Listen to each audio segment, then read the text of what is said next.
Hey, everybody. It is 7 o'clock in the East. It is 4 o'clock in the West. Welcome to the strategy session for Tuesday, March the 14th, 2023. Want to welcome you back. I am your for this evening, Reed Galen. As always, I am joined by the one, the only, the Rick Wilson. Rick, welcome back. Hey, Reed. And as always, longtime ad man, Republican strategist, and author of It Was All a Lie, Stuart Stevens. Stuart, welcome back. Good to see you, brother. All right, gang. So, the 2024 Republican presidential campaign is heating up. Other than Donald Trump and Nikki Haley, there are only two officially announced candidates, but we start to see someone like Mike Pence at this weekend's Gridiron Dinner, very insider hoity-toity thing. Oh, yes. Start Pensy. to Yeah, I've been there, white tie and tails, the whole Oh, ball yeah. game. Oh, yeah. The last time I went, just as an aside, was 2017 or 2018. I think it's actually the only time I went. But even then, Tucker Carlson was there, and it was a lot of hail fella, well met, in that Sure. room for all the insiders, guys. Maybe You he know, wasn't. That was 5 years ago, so maybe he wasn't the, quite the as one crazy as time, he is now. But the one time I went, I left thinking, the Taliban isn't perfect, but at least it's an ethos. they But at might, they least might we be know. onto something here. Right. Um, but the interesting thing that we've seen, Rick, to start with you, is that Ron DeSantis, the Governor General of the Free State of Florida, has been out and about in early primary states. He was in Iowa, Hmm. where he did an event with Governor Kim Reynolds out there. He was in Nevada, where he did another, pretty close to standing room only event. These have been very set piece events. But the thing Sure. that made real news this week on the DeSantis front was that Tucker Carlson put out this questionnaire to all of the Republican campaigns and would-be campaigns, asking a variety of questions about Ukraine and other issues in the Republican primary. Interesting that a TV host could do this, and so many people would write back. But the thing that Right. DeSantis noted was that he did not see Ukraine as vital to the American foreign policy interests, Right.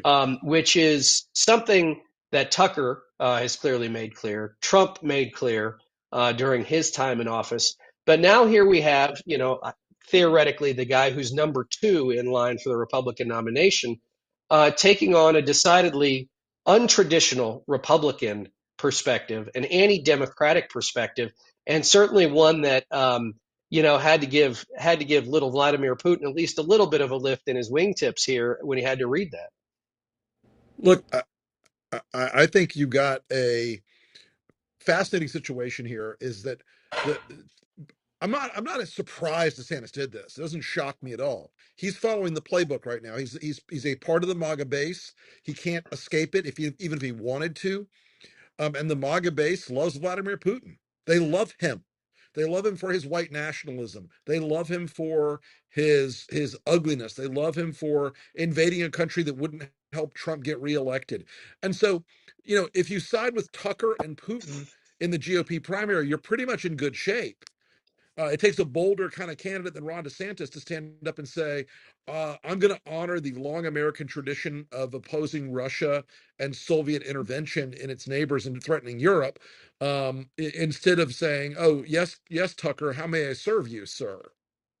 Well, and Stuart, there were some people like Chris Christie, I think, and Mike Pence, maybe, and maybe even Pompeo. There were a couple of other people who noted in their responses to Tucker that they did believe that it was America's duty to stand by Ukraine in this, which makes sense considering that they've decided to diverge a little bit. Some candidates didn't respond to the questionnaire at all. But we're a long way, Stuart, from the Ronald Reagan days of the evil empire and Mr. Gorbachev tear down this wall. Yeah, it's literally unimaginable to me that the party we helped build is now to the left of Bernie Sanders on foreign policy. I mean, Mhm. Bernie honeymooned in Russia, but like he didn't stay there. Um, it's really just absolutely amazing. you know, to a certain degree, I mean, the Obama doctrine was that Ukraine was not a vital U.S. interest, which was a justification when they went into Crimea for us not to do more. But I haven't heard Obama on it now. I doubt he would say that now because it's an entirely different situation. Um, the largest land war in Europe since World War II. But it just shows that there's nothing to the Republican Party that resembles any kind of moral governing philosophy. Um, Exactly. it, it's just it's just so depressing. So we talked about it before. I hope it's a moment for the Democratic Party to be able to regain some strength on national security credentials. Which, if they Right. could do that and keep it, it would be a generational change. I don't know, Well, but I mean, well, look, if a Rick. I Republican's the mean, next president of the United States, Putin's going to win this war. look, Rick. I mean, let's even take a step back though to Yeah. and Stuart too to the campaigns that we all worked on, and let's talk about it for candidates, not presidents, because it's a different thing once you're actually in office. Mm. Which is, um, you know, governors, United States senators, right? Is you're standing up a campaign. The hardest part of going, especially I think from governor to the presidency or to a presidential race, is boning up on all the policy you never had to deal with, Sure. right? As a governor. And Rick, it's, you bring in your foreign policy analysts. Obviously George W. Bush had someone like a Condoleezza Rice. Condi. Yeah. I mean, George H.W. Bush was a little bit different because he'd been a diplomat, CIA director, all the other Yeah, stuff. but he still had Scowcroft. He still had Right. Scowcroft as his, And as his Stewart, I'm delegates. sure Governor Romney, now Senator Romney, had long-standing foreign policy types that could come in and at least give him a sense of how the world works. And that's the thing that's most surprising, concerning, and I think dangerous, Rick, is the unserious nature of this is not a decision. This is not a statement born of any thoughtful study, of No. any understanding, frankly, of how the world works, even though this is a guy who claims that, he stood shoulder to shoulder with Navy SEALs when he was a military lawyer. Um, this is all just In the chow BS. line. Right. This is all just BS posturing to a very narrow, but frankly important, and I say important for a Republican nominee, slice of a Republican electorate born by no facts, no thought, no serious deliberation of any kind. I want to really point out something about this. Reed, you're exactly right. This is a guy who's making a short-term, short-run political calculus. I'm going to appeal to the base and Tucker and the Fox crew and the nationalist populists, the narrowest possible slice. However, I think the most important thing observationally about this is the reaction so far of other candidates. You're starting to see them roundabout and go at DeSantis on it and say he was wrong, because all of these guys that are running are going to go after him the whole time. They can't touch Trump, but they can go after DeSantis, and he is not the same person as Trump. He is not as in control of his temper.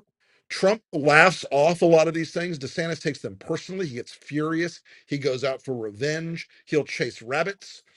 Um, and the other part of this that is really telling, I heard from a donor this morning who had given DeSantis money, a meaningful donor, who said, "I think I made a mistake." Hmm. And I said, "Really? You're shocked by this news?" But this is conservatism Inc., as they say, big conservatism in DC. All the consultants, the think tankers, the conservative media like National Review, they're all freaking out today. One of the guys who writes for one of these big publications literally left Twitter and Instagram because he'd been such a DeSantis fan for the months on end. He left it today. I'll tell you who it is later. He's very critical of us, by the way. Um, One of our former colleagues used to fight with him Get all in the line. time. but um, but these guys are freaking out because the real DeSantis just showed up. They thought DeSantis was tricking the rubes so that the establishment could come back and he would deliver them from Trumpism. What they just discovered today was DeSantis is of Trumpism. He is of the Maga movement. He's part of it. He believes in it. He's going to govern that way if he's elected president. And so they really had a shock today that being anti-Trump or anti Republican is cannot be their only definition. No one's going to save them from Trump except themselves. And they thought they had a savior in Ron DeSantis, and today he turned around and blew it out of the water. There are a lot of Republican foreign policy types who held their nose and said, "Well, it can't be worse than Biden. It can't be worse than communist Joe Biden." And today they're figuring out that Ron DeSantis represents a part of the Republican Party that is pro-Russia, pro-Putin, that wants us to change sides and side with Putin to defeat Ukraine. It's the stupidest presidential campaign in history. If you have a Joe Biden who right now has gone to NATO, he went to Kyiv under fire. He's right now in the Pacific arranging for a deal to provide Australia with nuclear submarines to defend against China, which is much more, by the way, than Donald Trump ever did in his 4 years of jacking his jaw about China. I think, Stuart, your point is right. There's an opportunity space here, not only for DeSantis and Trump's critics inside the Republican Party to make a play. They won't win, but they should make a play. And for Biden to grab that mantle of national security right now and take it and say, these are unserious people, these are idiots, these are fools, and these are suckers. Yeah, what I can't believe is that we don't talk about this. We know without a doubt, there's really no disagreement that Russians helped elect Trump. You could argue, was it decisive or not? We never know that in politics because causality is so hard. So, right. Russians elect Trump. What do we have? We now have the pro-Putin movement in American politics in the Republican Party. It must be. I mean, can you imagine if you're an FSB colonel or something, you're sitting there? I mean, not in your wildest dreams did you think that this was going to work to this degree. Never. I mean, this guy, whoever, I mean, it's extraordinary. And they're saying they're going to continue it. It must be the most successful covert operation in modern history. So, last year sometime on the Lincoln Project podcast, I had John Cipher. And John was deputy chief of station in Moscow, I think, right after the fall. It was chief of station. Chief of station, but like a real job. John is a real guy, and that is a real frickin' job. Right. Yeah. And I said, what do they have on Trump? And he said, I don't know that they have anything on Trump, but Trump believes they do, and that's enough. Right? And it was an it's only what somebody, a real spy, would think about it that way, right? It really sometimes perception is reality, but now to your point, like this is also, I think, to your point, Stuart, about election interference, which we really haven't talked about in the context of DeSantis yet. Right. It is. I don't know if it's explicit, but it's an implicit invitation to come screw around again from him, don't you think? 100%. I mean, the head of the Wagner Group, who's been under indictment in the United States. I don't understand why this guy is still walking around alive. He runs a large terrorist organization that kills Americans. He's under indictment here. He certainly is more dangerous than anybody ever was. Yeah, if that guy was on the end of a Hellfire missile, no one would regret it. Yeah, but they are actively trying to do this. And they say they are, and it's working. I mean, I could make a case. I wrote a piece about this, and I actually believed it, that the Russian attack on the United States has been more successful than the Russian attack on Ukraine. Well, sure, because the whole idea is that you took an iceberg that was the American people that was ready to calve anyway, and you just drove a wedge into it, hit it with a sledgehammer, right? And maybe he didn't even hit it with a sledgehammer, but he just tapped a million times. But let me ask you about the practicality of this, because now you have Trump, who he goes a little bit back and forth, but at the end of the day, he'll end up on the Putin side. Now you've got DeSantis on the Putin side. You've got the Marjorie Taylor Greens and all these other goons. Steve Bannon, Tucker Carlson, all these people who are leaders of the movement Yep. saying, not another dollar for Ukraine. So Rick, at some point, Kevin McCarthy's going to have to, like a groundhog, come out of his hole and see if he's got a shadow or not, and come up with some sort of budget for the Right. for the United States government for the next fiscal year.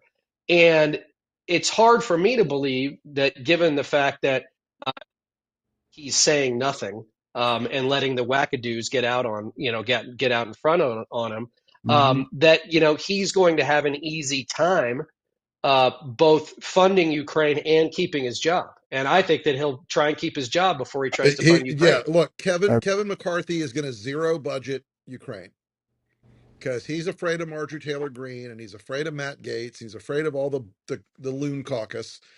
And it's going to come down to Mitch McConnell and not even a majority now of the Republican senators to hold the line. And and and McCarthy would let the entire Ukrainian population be murdered, burned to the ground, and buried if it meant keeping his job. He will do absolutely Yep. anything to keep that job. As he's proven now several times, he doesn't have any limits about keeping that job. That is the only thing that matters for Kevin McCarthy. And because of that intense loyalty to his own ambition, we're going to have a real problem coming up. And I think it's going to really shape the campaign going forward because there are two scenarios here. Ukraine wins or Ukraine loses. If it loses, and the pictures are going to look very bad, it's not going to be something they can explain away easily.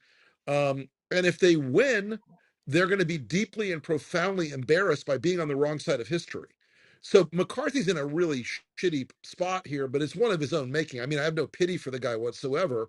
Um, but you can see that Green, Gates, Boebert, Biggs, all the usual crew, they're now not saying, oh, we need to audit Ukraine. We need to see No. where the money's going. Now they're saying no more, nothing at all. They're telling Kevin, don't take a step that helps Ukraine against Putin.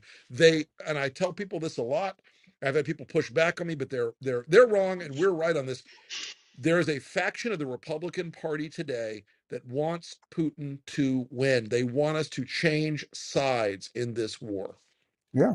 So, Stuart, let me ask you this, because let's take, there's 200 and some members of this Republican conference. We hear a lot about the 20, or 30 most insane, right? But there's 60 or 70, right, who consider themselves Main Street Republicans, problem solving Republicans, right? They theoretically outnumber the loons, right? And they could go to McCarthy, right, Yeah. and Yeah. say, look, you're going to make a deal on Ukraine because, like, we're not going to let this happen. And if we have to go across the aisle to Hakeem Jeffries, like, we're going to do it, right? But why won't they do that? Maybe they will. I mean, it's a historic moment, unlike really. I mean, if you think that Ukraine, Russia is the existential crisis to Europe and democracy since World War II, which I think you can make that case pretty clearly, um, they can make the difference. Without the United States supporting Ukraine, Putin Yep. will win. I mean, it's really it's a very simple proposition, and I don't know. I don't know who will do this. I mean, Will McConnell? I think McConnell really believes that I think he has that old school. We should Yep. support, against Putin. But there's this intermeshing between anti-woke and pro-Putin, because Putin is the ultimate anti-woke Mm-hmm. dictator. There are no gay people in Russia. There are no women in power in Russia. There are no black people in prominent positions in Russia. Um, it's the world that they want. Everybody's a Christian. Non-ethnic Russians are cannon fodder, basically. Yeah, they. Yeah, look at the people. Look at the people who are dying in Russia. They're from a stan. Yeah, Right. They're all from a stan. Central Asia, right. They're all that's Central what. Asian, and it's Uzbeks and everybody else, and they're the ones who are being thrown into this.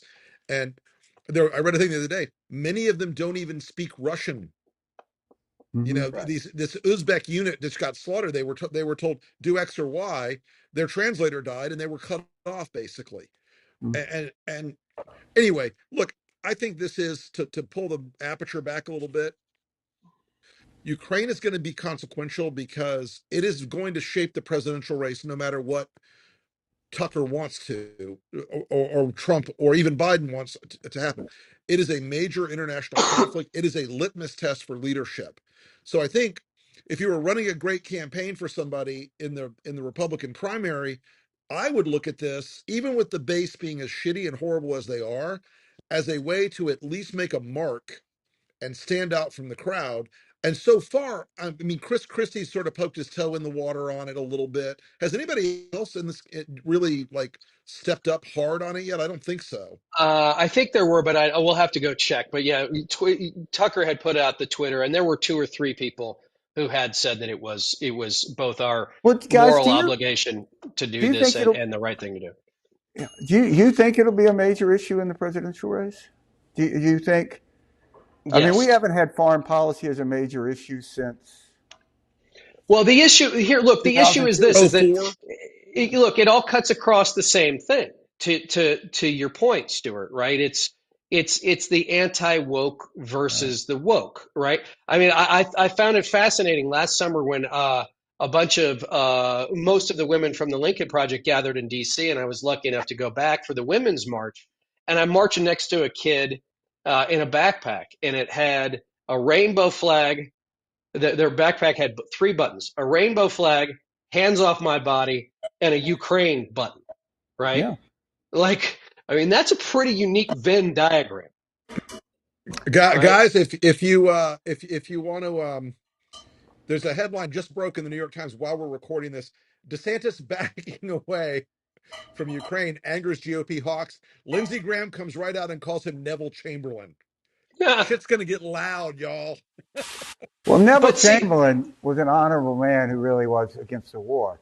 Um, who, and he had a naivete about what he was dealing with, right? Indeed. yeah, he's a tragic figure in history. But listen, I will say this: if the Democratic Party can be the pro stand up to dictator party, if that can happen, it will change the political world. It really will. Yeah, Um, look, I mean, that I think this campaign, um, I think it could be as consequential in a strange way as the Iran hostage crisis was for Carter, yeah, because that shaped the Republican foreign policy that's a image. really good. That's a really good analogy. Yeah. But you know, It broke the post-Vietnam spell.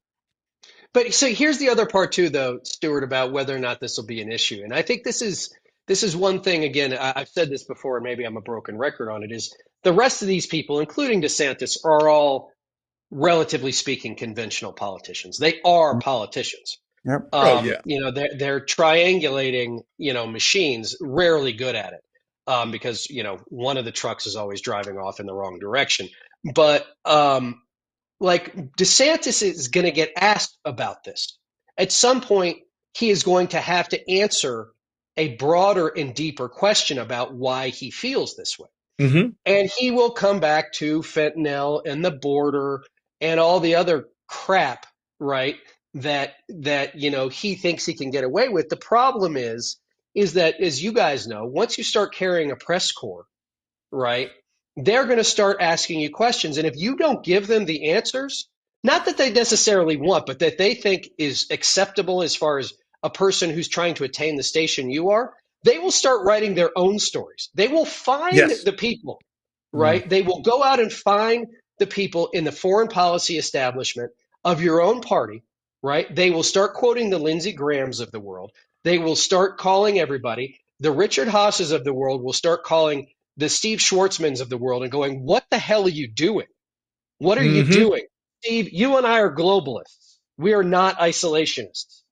Right. And so now he gets himself into this whirlwind of this vortex of the people, frankly, I think he hates the most. I mean, this guy might have a bigger chip on his shoulder for somebody who went to Harvard and Yale, for the establishment and for the elite, than anybody since Richard Nixon. Right. Oh And yeah, maybe he thinks he can get away with that. The problem is that, again, when Trump says doesn't know what the nuclear triad is, he's an idiot. Nobody expects him to, right? It was a joke the whole time, Yeah. right? The whole thing was a joke and we all fell for it. DeSantis doesn't get that kind of thing. Like, you don't know what the nuclear triad is, and you want to be a leader of the free world who's in control of the goddamn thing. People now start saying, wait. You know, Yeah. Trump was a unique thing. We got on board because, you know, we were bad people. But like, you're supposed to be the serious one, Dion, and you're not. That's so important, Reed, because there is a belief in the Washington consultocracy and in the legacy media. If you read any article on DeSantis for the last year, it is he's brilliant, he's a genius, he's the future, he will guide us out of Trumpism. This is the man, he's the perfect conservative. Even though all of the culture war stuff and all the other, bad behavior on DeSantis' part, and the fact that he's a candidate of, I will say this, of modest skills, Yeah, didn't right. matter. They had somebody they could link to. They thought they had this deliverance coming from DeSantis, and I think he really, really damaged his campaign, not just today, but about a year ago. They stopped answering questions from regular human reporters, Right. and they only Hmm. talked to Florida's Voice or Fox or Breitbart or the Daily Caller or the Free Beacon or whatever. They only talked to that little bubble, and so those people always ask questions like this: Governor DeSantis, isn't it true you're the tallest, handsomest, smartest man in America? Oh, Right. we're so dreamy about you. And so he can always give his staged answers, or he can give his little canned, like, I will attack the woke and I never back down. And that's the other fuck up he made. If he changes his position now on this, if he walks it back, if he issues any kind of correction or retraction or expansion, the MAGAs will turn on him like piranhas. They will Mm. eat his ass off in about 1 millisecond. They can't stand anybody who ever says, I was wrong. I'm going to No. go back to non-Trumpian values. It will drive them crazy. He actually made I think today's not a good day for Ron DeSantis, and I don't think he's going to have a lot more good days on this question, because it is a real fuck up. So Stuart, let's talk about this. Let's zoom out a little bit from the sort of particulars of an issue like Ukraine for DeSantis, and more along the lines of, he is not an announced candidate yet. He's not likely to be until sometime in May after the Florida legislative session is over. So, to use a bad metaphor, is the DeSantis balloon filling too fast? Is it filling too fast, and is it making the skin of that balloon, for lack of a better way to put it? And I hate it. I'll find Yeah. a better metaphor. Is it making it too thin too fast because they're not prepared for it? If you compare it, probably the best analogy, right, is to compare it to Bush in 1999. Big Right. state governor, great, So Bush was a very different character. First of all, he was very likable. And I Yeah. remember vividly, he did the same thing. He wasn't going to announce till after the session was over. And then he went to Iowa. And on the plane to Iowa with the press, we put a paperback edition of Dickens' Great Expectations on every seat. So we made a joke of it, Right. like, okay, here we are. And that sort of little twist of, self-awareness, self-mockery that Bush is, he can make fun of himself. DeSantis doesn't Right. have that. He's too fragile. Um, Oh, God, yes. and I, I don't think there's any question. I mean, Rick, you know them better, and read what you. Inside DeSantis, they think they've won. Hmm. Yeah, They yeah. I think think that it's they are over. going to win this, and they have won. And, in my experience, there's nothing worse for a candidate who thinks they've won, have it pulled out from them. Hmm. And it's a very human instinct. They tend to fall apart. I think he's going to get angry. Um, Hmm. and the best day he'll have is the day he announces. And Stuart, the other part too, if you think back, because let's see, I started working for then Governor Bush in 1997 as an All intern, right. right? So when he was still a first-term governor, he, politically, between, his own career as a governor in Texas and obviously his father's, people, especially on the fundraising, this was a top-notch campaign from the get-go. right? Not to Yeah. say it didn't have its problem, not to say it didn't have its growing pains, but there were a lot of people there, some of whom went back to 78, 79 with his dad, who'd Yeah. been through these wars, who'd been through Iowa, who'd been through New Hampshire, who'd been through the mechanics, right? I mean, half my bosses, you know, at least three-quarters of my bosses going all the way through my time at the White House had worked for George H.W. Bush in the White House, right? My age, Yeah. right? So these were all people who knew the business, they knew the mechanics of these things, they knew the ebbs and the flows. I mean, even remember that, as you remember, early in that campaign, Rove thought that he could manage the campaign from the airplane and the bus. And even he eventually realized, you know what? You can't manage the campaign from the road. Um, You got to go home. Mm-mm. Somebody's got to be at the home office making sure everything goes the way. Karen Hughes could be on the road, right? She was the yeah. Bush whisperer. But Carl Hmm. had to be back doing the strategy and the politics. You have a bunch of people who feed on the arrogance, I think, of a DeSantis and an ambition of a Casey DeSantis without Oh yeah. any, as far as I'm concerned, of the underlying experience that would denote any of those things or You know, qualify for any of those things. yeah, I think Carl, I mean, I watched him put together that campaign. I moved to Austin in April of 1999. All the people that I'd worked with in campaigns who I thought, you know, you always come away from a campaign and go like, that person is really good. Mm-hmm. Those are the people that Carl got into Austin, you know. And, you know, there's a quality that Bush had that I think is a real strength. And there's a balance between really wanting to win and doing what it'll take to win, and also knowing if you lose, you're still going to be okay. Bush Mm-hmm. had that quality, which gave him a lot of strength. Where like, we don't win this thing, you know, my life's not over. I Mm-hmm. don't think DeSantis has that. I think No. that his self-image is so tied up, and particularly with his wife, with this absurd Jackie Kennedy thing she has going on, um, is I don't think he has that sense of self. That you know, he's not a happy warrior. Right. George Bush was going to be a happy guy. You know, Mitt Romney was the same. Um, you know, he'd run in 08 and lost, and I didn't think he'd run again. He didn't think he'd run again, but then the economy was bad and he ran. But, you know, he knew that he was one of life's lucky people. He wasn't angry that he lost. He was Right. disappointed that he lost, mainly because he felt that he'd let people down.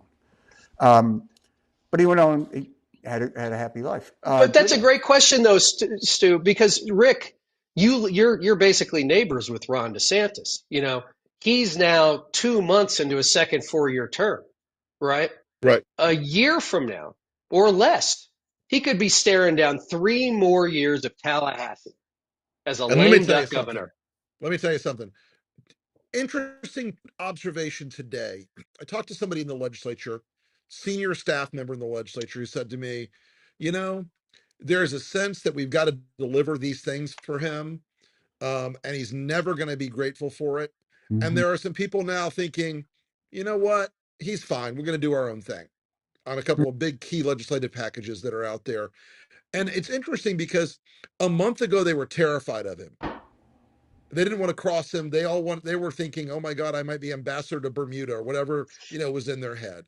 Now there's a little shift, not just this thing, but it's also because he's not a great candidate. They are seeing Trump rising again.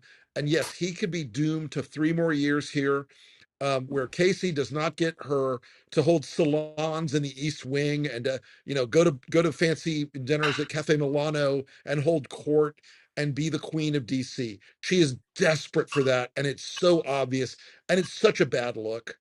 It's such a bad look, and he is, and you're right about the chip on the shoulder. Look, we're from the same part of Florida. I'm from Tampa. He's from Dunedin. We're right across the bay from each other, basically. This guy grew up in a perfectly decent middle class family, and for some reason he's pissed off about it. And everybody's his enemy, and everybody's an opponent. He's not a guy who connects with people. He's not a guy with a lot of and Stuart, you can speak to this. It's harder when the candidate can't talk to regular people. It's tough. And Ron DeSantis does not Yeah. want to talk to regular people. Yeah. I mean, I get a sense that Ron DeSantis just doesn't like people. Right. And, you know, it's better to like people when you run for president. A because little you bit. know Because you're going life to have to meet a imitates lot high of them. school. Life imitates high school, and people like you if you like them. And they're going to get this condescension that he has to people. The other thing is when you run on this like I'm a winner thing, that only works till you always win.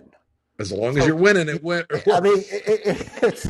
it's it's a greatest day. It's like talking about how your credibility is tied to being ahead in the polls. How many times have you had to stop a candidate from doing that, Rick? Because that means logically, if you go down in the polls, which everybody does, you've lost credibility. Right. You don't want to engage on that. So if he loses Iowa, he loses New Hampshire, he's not the winner. Right. And nobody runs the table. Well, He's but going to this is the lose. other thing too. Rick, you and I might have been talking about this morning. Is they talk about, well, Trump lost his last campaign and DeSantis won his last campaign. Well, but Right. like winning the gubernatorial reelection in Florida against the also ran of also rans, right, is Right. like being the MVP in double A ball, right? Right. When you're outspending Congrats. the other guy 30-1. Right. Congratulations. Maybe you'll be in the Well, bigs next year. Right. let's But Right. remember that Trump, yes, he lost in 2020. He lost by maybe 85, 90,000 votes in 4 states. That's not a Hmm. blowout. That's not a well, blowout. let's don't forget we had a big state. We had a guy who had won twice in Florida who did run for president, Jeb Right. Bush. So, Please clap. you know, Please clap. And people forget when Jeb got into the race, his numbers in Florida were still in the high 60s. yeah, He was a popular former governor. Republicans loved him. They loved him. And the numbers DeSantis has right now with Republicans in Florida are very, very good for the primary. But at the end of the day, once you get hit in the face, once you start campaigning, once there are multiple options on the menu, because right now DeSantis is the only game in town in Florida, and and he's looking at making sure he tries to have a unified party behind him to try to pull off the Rudy play of win Florida, and it doesn't matter if you lose Iowa. I still think that's a damn reach. I still think the favorite son thing, Marco and Jeb learned that lesson very painfully at the hands of Donald Trump once before, where they Well, were yeah, both and you can't do and that. again, you popular. can't do that. It doesn't work. No, The math doesn't work. no. The finances don't work. The attention Well, it's like doesn't work. Nikki Haley. She's going to come in either third or fourth in her own home state If she Should makes it. If she makes if it. she makes it. Right. I yeah, don't. I mean, My money's on her being out by the fall.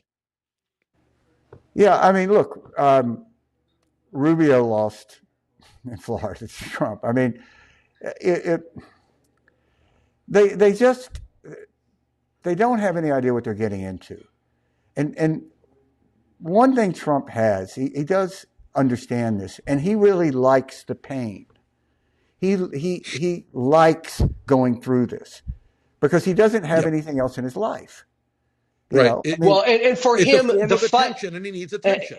and for him, the fight is the existence. his existence. Yeah, Yeah. that's the thing. Trump, this guy left Washington more popular with Republicans than when he entered Washington after he'd won an election, and After having been impeached twice and tried to overthrow the government. and because if they know the system's rigged, and if Trump can have the election taken from him, then the system is just so powerful.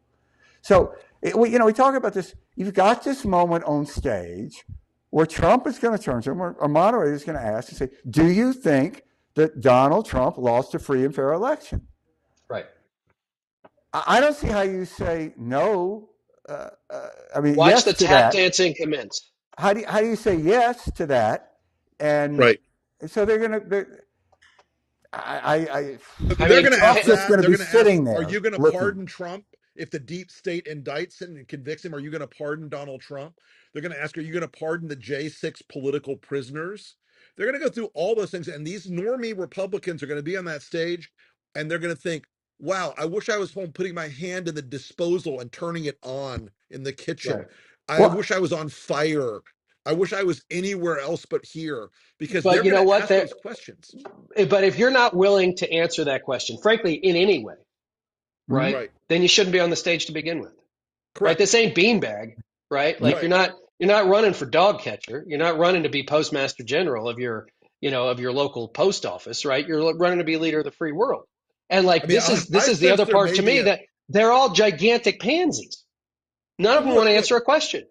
that stage last time, those people withered under Trump's attack, and Yeah. they were all, every one of them was a stronger personality vis-a-vis Trump at that time than any of the people in the field now. Right. Because I think the only wild card right now might be Chris Christie, because I don't know what the fuck he's thinking, but he's like, maybe he'll go in there and suicide vest the whole stage like he Well, did look, last time. I But often say this, Rick, that the only person that makes sense to run against Trump is Pence because he tried to kill him. But Christie should be right. added to that list because Trump also tried to kill him. It was just with COVID. So, Right, right, exactly. He tried to get him a I, deadly, guys, life-threatening illness. I did Chris Christie's races work for him. I can't imagine he's going to run again. I would just be, I don't think that he is dedicated enough to trying to save the party to go Oh out no, and lose.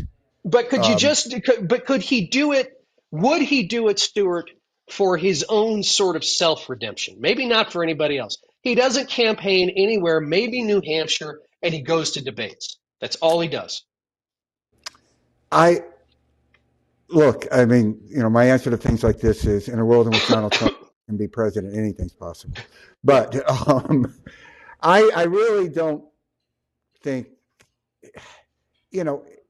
he's done this. He sat in those hotel suites, watched the numbers come in while you're losing, Hmm. and losing to people that you think are idiots.